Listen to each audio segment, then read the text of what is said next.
चलो देखते हैं ना। तो बेटा कुछ इस टाइप से पता है।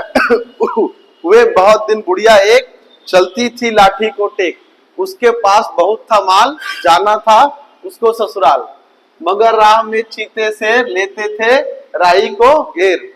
बुढ़िया ने सोची तकदीर, जिससे चमक उठी तकदीर, मटका एक मंगाया मोल, खूब बड़ा सा गोल मटोल, उसमें बैठी बुढ़िया आप, वह ससुराल चली चुपचाप। बुढ़िया गाती जाती यूं, चल रहे मटके टम्मकटू। सुने वाला, चल रहे मटके टम्मकटू, ये आप लोग के सिलेबस से हो सकता है गायब हो गया हो। तीसरी या दूसरी क्लास में था, मैं तब पढ़ा था और मेरे को अभी तक क्या है याद, पता है क्यों? मेरे को बड़ा मजा आता था सुनने में इसको। और पता मैं गलती से मैं पूरा 5वीं 10वीं तक इंग्लिश मीडियम में पढ़ा हूँ, और ये ना इंग्लिश मीडियम में जो हिंदी की बुक आती उसमें नहीं था, ये हिंदी मीडियम की बुक में था। हिंदी में मैं गलती से ना एक हफ्ता मेरे को पता ही नहीं चला कि मैं हिंदी मीडियम की पहली में बैठा हुआ हूं करके, तो वहां पढ़ डाला था इसको। तब से ना मेरी बहन पढ़ती थी हिंदी मीडियम में, उसकी बुक को निकाल के पढ़ता था, यार बड़ा मजा आता है करके, बुढ़िया वाला कहानी। फिर मोची वाला भी था, है कि नहीं? दो परी लोग आते हैं, मोची के घर में क्या करते हैं, जूते रख के चले जाते हैं। फिर सुनोगे वाला खरगोश क्या करता है, भागते रहता है, भागो भागो आसमान गिरा। फिर चूहे बंदर की दोस्ती वाला नहीं सुने हो, है ना? सॉरी, मगरमच्छ और बंदर वाला। बोलता है अरे यार पहले बोलना था ना, मैं अपना कलेजा कहाँ रख के आया हूँ, पेड़ पे रख के आया हूँ करके। तो ये जो चीजें होती हैं, ये आज तक हम लोग को याद है। क्यों याद है? पता है क्यों? क्योंकि हम लोग इन सब चीजों को एक कहानी की तरह पढ़े हैं। हम लोग को पात्र याद होते हैं, पात्र के नाम याद होते हैं। क्यों याद होते हैं? क्योंकि हमारे दिमाग में शुरू से ऐसा माहौल बनाया गया है कि कहानियां हमको याद रहती हैं। एक बार सुन लो कहानी, दादाजी या दादी जी जो भी घर में होगी, पक्का बचपन में कहानी सुनाई होगी। अच्छा, उस वाले जनरेशन से हो कि डायरेक्ट हाथ में मोबाइल आ गया था, सुने हो ना कहानी? याद है कि नहीं कहानी? तो क्यों याद है कहानी? ना रिवीजन किए हो, किए क्या रिवीजन? उसका रिवीजन नहीं है, कुछ नहीं है, ना तो देखे नहीं है, फिर भी याद है। बस कंडीशन ये बेटा, कहानियां क्या होती, दिमाग में घर कर जाती। तो इतिहास भी क्या है भाई, पूरा इतिहास, हर एक राजा की क्या है, वो कहानी है। हर एक राजा कहानी है, और एक सेक्शन वाइज डिवाइड किया हुआ है। तो अब हम लोग ग्रेजुएट है, पोस्ट ग्रेजुएट है, तो हम लोग के पास इतनी कला तो है कि चीजों को सेक्शन में डिवाइड करके क्रमवार क्या कर ले, उसको पढ़ ले, वो याद हो जाएगा। वो याद हो जाएगा, रटने की आवश्यकता नहीं पड़ेगी। बस यही क्या करना है अपने को, देखना है इसमें इतिहास में। इतिहास के कुछ चरण होते हैं बेटा, उसको पहले देख लेते हैं। इतिहास में एक हमारा होता है सबसे पहले प्राक ऐतिहासिक काल। प्राक ऐतिहासिक काल, इस काल को लगभग 1 लाख ईसा पूर्व, 1 लाख सीधा सीधा लिखते हैं। ये हो जाएगा 1, 2, 2.5, सैकड़ा, हजार, 10,000, और ये हो जाएगा लाख। 1 लाख से लेकर सपोज 5,000 ईसा पूर्व। ईसा पूर्व का मतलब होता है ईसा मसीह के जन्म से पहले की तैयारी। फिर 5,000 से लेकर एक हमारे पास आता है ताम्र पाषाण काल, भी खैर उसी में डाल दिया गया था। उसके बाद आता है बेटा हमारे पास आद्य ऐतिहासिक काल। आद्य ऐतिहासिक काल, ये जो आद्य ऐतिहासिक काल होता है, ये लगभग 2500 से लेकर 1750 ईसा पूर्व। उसके बाद हमारे पास आता है हमारा ऋग वैदिक काल। कौन सा काल आता है बेटा? तो आता है ऋग वैदिक काल। ऋग वैदिक काल में हमारे 1500 ईसा पूर्व से लेकर 1000 ईसा पूर्व तक की बातें इसके अंतर्गत लिखी हुई होती है। और नीचे आते हैं ऋग वैदिक काल के बाद आता है हमारे पास उत्तर वैदिक काल। कौन सा काल आता है बेटा? उत्तर वैदिक काल। सर ये 1000 ईसा पूर्व से लेकर 600 ईसा पूर्व तक डाला जाता है। इसके बाद आता है जैन काल, फिर आता है मौर्य काल, फिर महाजनपद काल। और उसके बाद जितने हमारे पास राजा महाराजा हुआ, जैसे कि कनिष्क वंश हो गया, गुप्त वंश हो गया, है ना, कर्ण वंश हो गया, शुंग वंश हो गया, शाक वंश हो गया, जितने भी हर्षवर्धन का काल हो गया, इन सब जो राजाओं का काल है लगभग 600 ईसा पूर्व से लेकर 712 ईसा पूर्व का जो काल है, इसको डाला गया हमारे पास किसमें? प्राचीन काल में। किस कारण डाला गया बेटा? प्राचीन काल का इतिहास में, इसको डाला गया है प्राचीन काल का इतिहास में। अब ये 600 ईसा पूर्व से ये बेटा 712 ईस्वी है। 712 कौन सी है? ये ईस्वी है। सर ये 712 में खास क्या है? तो 712 बेटा वो काल है जिस समय पहला भारतीय, भारत पर पहला सफल कोई बाहरी आक्रमणकारी हुआ, कोई मुस्लिम आक्रमणकारी हुआ, उसका नाम था मोहम्मद बिन कासिम। इससे पहले भी हुए हैं लेकिन ये सफल हो गया। क्या हुआ? ये सफल हो गया। सफल मतलब इसके बाद अब जो मुस्लिम ताकतें थी वो भारत के अंदर आ चुकी थी, एंटर कर चुकी थी, यहाँ पैर जमा चुकी थी। इसीलिए यहां तक के इतिहास के काल को प्राचीन काल का इतिहास कहा जाता है। फिर उसके बाद 1712 से लेकर समझ लीजिए हमारे पास 1947 तक या फिर नहीं 1857 तक, सॉरी 1757 तक लिखना। 1757 को बोलते हैं हम लोग मध्यकाल का इतिहास। क्यों? 712 से लेकर 1757 तक भारत में तुर्क, मुगल, अफगानी, सोनारी बात, बहमनी, ये जितने भी रहे मुगल शासक, जो मुस्लिम शासक हुआ करते थे, उनका इन्फ्लुएंस रहा। 712 से मोहम्मद बिन कासिम से शुरू हुआ, महमूद गजनवी, मोहम्मद गोरी, उसके बाद गुलाब खिला तो सैयद लौटा, अर्थात गुलाम वंश, खिलजी वंश, है ना, सैयद तुगलक वंश, सैयद वंश, और उसके बाद लोधी वंश, ये चला। 1556 के बाद 26 के बाद क्या हुआ? तो मुगल साम्राज्य आ गया। बाबर का पहला युद्ध पानीपत का, बाबर का बेटा हुमायूं, हुमायूं का बेटा अकबर, अकबर का बेटा जहांगीर, जहांगीर का बेटा शाहजहां, शाहजहां के 4 बेटे शुजा, मुराद, दारा सिखो और औरंगजेब। औरंगजेब के बाद क्या हुआ कि मुगल सत्ता का फिर से पतन हुआ और उसके बाद मराठा शक्ति आ गई। मराठा, औरंगजेब और मुगल सत्ता और अंग्रेज ये पैरेलल रहे।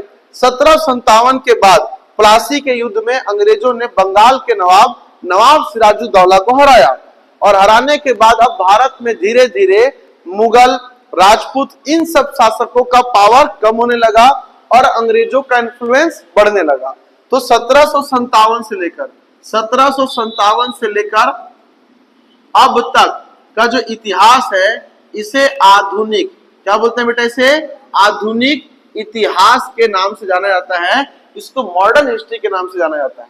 अगर आप पढ़ने को तो पूरा पढ़ा रहा हूं मैं, एक एक चीज, इतना कि सर आप रिवाइज नहीं भी करोगे तो भी क्वेश्चन आएगा तो टिका दोगे उसको, ठीक है। लेकिन पेपर के समय सबसे ज्यादा रिवीजन करने की आवश्यकता किस पार्ट पर होती है? आधुनिक। पेपर जब आएगा, टाइम कम होता है, आप हिस्ट्री के चैप्टर में किसी को रिवाइज नहीं करोगे क्योंकि आप पढ़े हो तो आंसर लगा लोगे। रिवाइज बस किसको करना होता है? आधुनिक इतिहास को। आप पेपर उठा के देख लेना कि जो भी क्वेश्चन आया है अभी रिसेंटली क्या बोलते हैं व्यापम के एग्जाम्स में, वो 1757 के बाद का ही इतिहास का क्वेश्चन होगा। कैसे? अबुल कलाम आजाद की जो पुस्तक थी, याद है कि अग्निपंख पुस्तक किसने लिखी थी? ये वाला क्वेश्चन आया था। दूसरी बात, 1876 में रानी विक्टोरिया ने ताज कब ग्रहण किया था? होशलवाडन में, ये भी क्वेश्चन था। तो इतिहास के आप 3 क्वेश्चन पूछ रहे हो, उसमें से 2 कहां से पूछ रहे हो? मॉडर्न हिस्ट्री से। तो पेपर के समय और सबसे ज्यादा कंटेंट कहां मिलेंगे आपको? मॉडर्न हिस्ट्री में। कहानी क्या है सर? इस समय पहाड़ वहाड़ पत्थर वत्थर पे जो चीजें लिखी हुई थी छोटे मोटे ग्रंथ में, उससे हमारा इतिहास पता चलता है। लिखाई, पढ़ाई, छपाई शुरू कब हुई? जब अंग्रेज आए। तो जितना ज्यादा लिखा जाएगा उतना ज्यादा पढ़ना पड़ेगा। इसलिए रिकॉर्डेड डाटा कहां से मिलता है अपने को? रिकॉर्डेड डाटा आधुनिक इतिहास में, मॉडर्न हिस्ट्री में। इसलिए सबसे ज्यादा पढ़ा किसको जाता है? मॉडर्न हिस्ट्री को। और वर्तमान जो हमारा जीवन चल रहा है उसमें सबसे अधिक प्रभाव भी किस इतिहास का दिखता है? मॉडर्न हिस्ट्री का।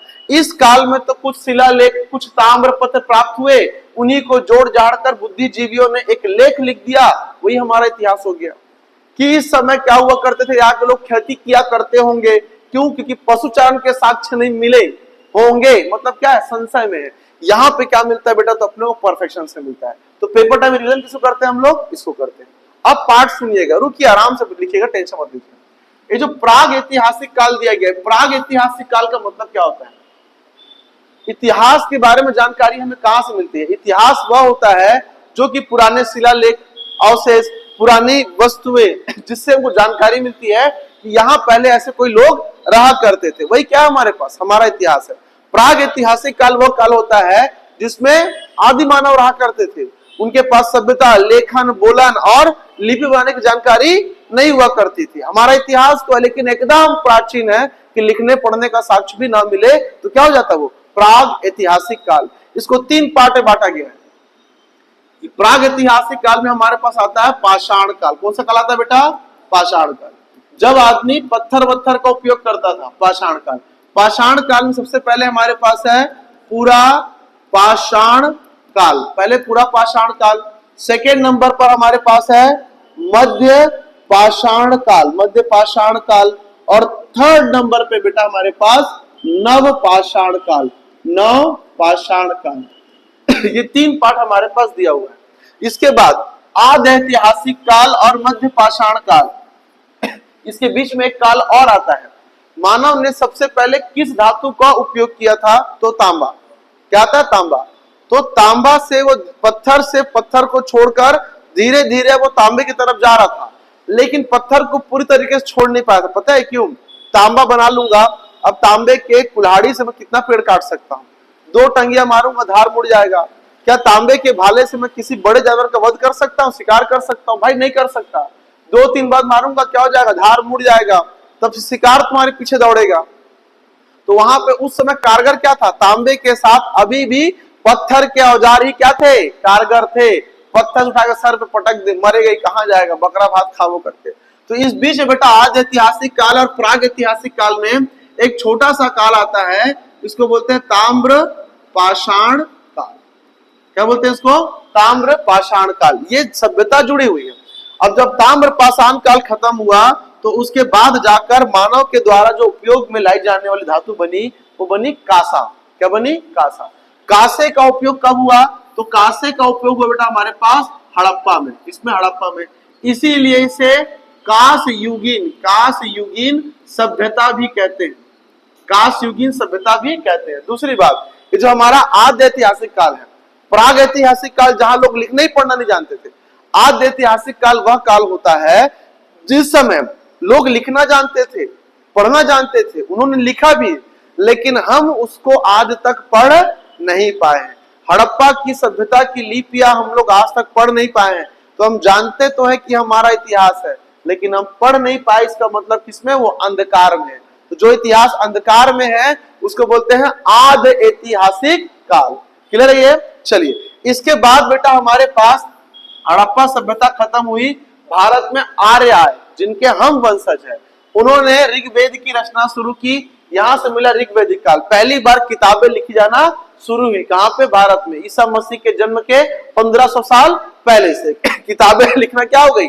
प्रारंभ हो गई। तो फिर ऋग्वेदिक काल आया। ऋग्वेदिक काल में सर ऋग्वेद का रचना हुआ। फिर ऋग्वेदिक काल 500 साल चला। फिर उसके बाद उत्तर वैदिक काल आया। उत्तर वैदिक काल में क्या हुआ? बाकी के वेद, जैसे ऋग्वेद के बाद साम वेद, यजुर्वेद, अथर्ववेद, आयुर्वेद, धनुर्वेद, शिल्प वेद, गंधर्व वेद, फिर 108 उपनिषद जैसे मुंडकोपनिषद है ना। फिर पुराण, मत्स्य पुराण, वायु पुराण, जैसे पुराणों क्या हुई जी? रचना हुई। क्लियर है ये? फिर अर्णयक, कल्प सूत्र, सौत सूत्र, ध्यान सूत्र, सूत्र बनाए गए, वेदांग बनाए गए। इन सब की रचना कब हुई बेटा? तो ये उत्तर वैदिक काल में। इनकी कहानी और पढ़ाऊंगा। उत्तर वैदिक काल के बाद आता है हमारे पास प्राचीन काल का इतिहास। 600 ईसा पूर्व के बाद के काल को पढ़ा जाता है जैन धर्म का उद्गम। जैन के बाद क्या आया हमारे पास? बौद्ध धर्म का उद्गम। बौद्ध धर्म के बाद भारत 16 महाजनपदों में बटा और क्या बना बेटा? इसको बोला जाता है महाजनपद काल। क्या बोला जाता है इसको? महाजनपद काल बोला जाता है। ये पूरे पाठ को रखा किसमें? प्राचीन काल के इतिहास में। यहाँ सर हर्यक वंश के शासक बिंबिसार से लेकर समझ लो आपका अंतिम राजवंश कौन हुआ? गुप्त राजवंश हुआ। गुप्त राजवंश और उसके बाद पृथ्वीराज चौहान के पहले का जो एलिमेंट है चंद्रगुप्त, पढ़े? चंद्रगुप्त प्रथम, द्वितीय, ये जो कहानी हुआ विष्णुगुप्त है ना, इन सब के बारे में बेटा कहां तक पढ़ाया जाता है? तो वो पढ़ाया जाता है प्राचीन काल के इतिहास में। 712 में मोहम्मद बिन कासिम का आक्रमण होता है, पहला मुगल आक्रमणकारी। मोहम्मद कासिम के बाद महमूद गजनबी, मोहम्मद गोरी, इल्तुतमिश, बलबन, रजिया सुल्तान, अलाउद्दीन खिलजी, बलाउद्दीन खिलजी, समझदारी बात, सैयद खां, उसके बाद मोहम्मद बिन तुगलक, फिरोज शाह तुगलक, गयासुद्दीन तुगलक, सिकंदर लोदी, अब्राहम लोदी, उसके बाद बाबर, हुमायूं, हुमायूं के बाद अकबर, जहांगीर, शाहजहां औरंगजेब। ये पूरा प्रोसेस किसके अंतर्गत आता है सर? इसके अंतर्गत। शिवाजी, बाजीराव प्रथम, बाजीराव द्वितीय, ये सब इसके अंतर्गत आता है। और उसके बाद शेरशाह सूरी, फिर उसके बाद क्या था हमारे पास? नवाब सिराजुद्दौला, टीपू सुल्तान, सब किसमें आएगा? इसमें आएगा। अब जब इनको हराकर अंग्रेज ऊपर आते हैं, मोहम्मद रॉबर्ट क्लाइव से लेकर कहां तक? तो फिर माउंट बेटन तक, वो सब किसके अंतर्गत आता है? फिर इसके अंतर्गत आता है। ठीक है, फिर गांधी वांधी नेहरू फेरू सब क्या होंगे? इसके अंतर्गत आएंगे। क्लियर है ये? चलिए, ये हमारे इतिहास का स्ट्रक्चर है, पहले इसको लिखेंगे। चलिए बनाएंगे इसको, क्योंकि लूसेंट को उठा लोगे तो मैं गारंटी लेता हूं कि 5 साल में भी लूसेंट को खत्म नहीं कर पाओगे। ठीक है, और एक बार खाली बस मेरे से ध्यान लगा के पढ़ लेना इतिहास में, और उसके बाद किसी से वाद विवाद कर सकते हो, कोई दिक्कत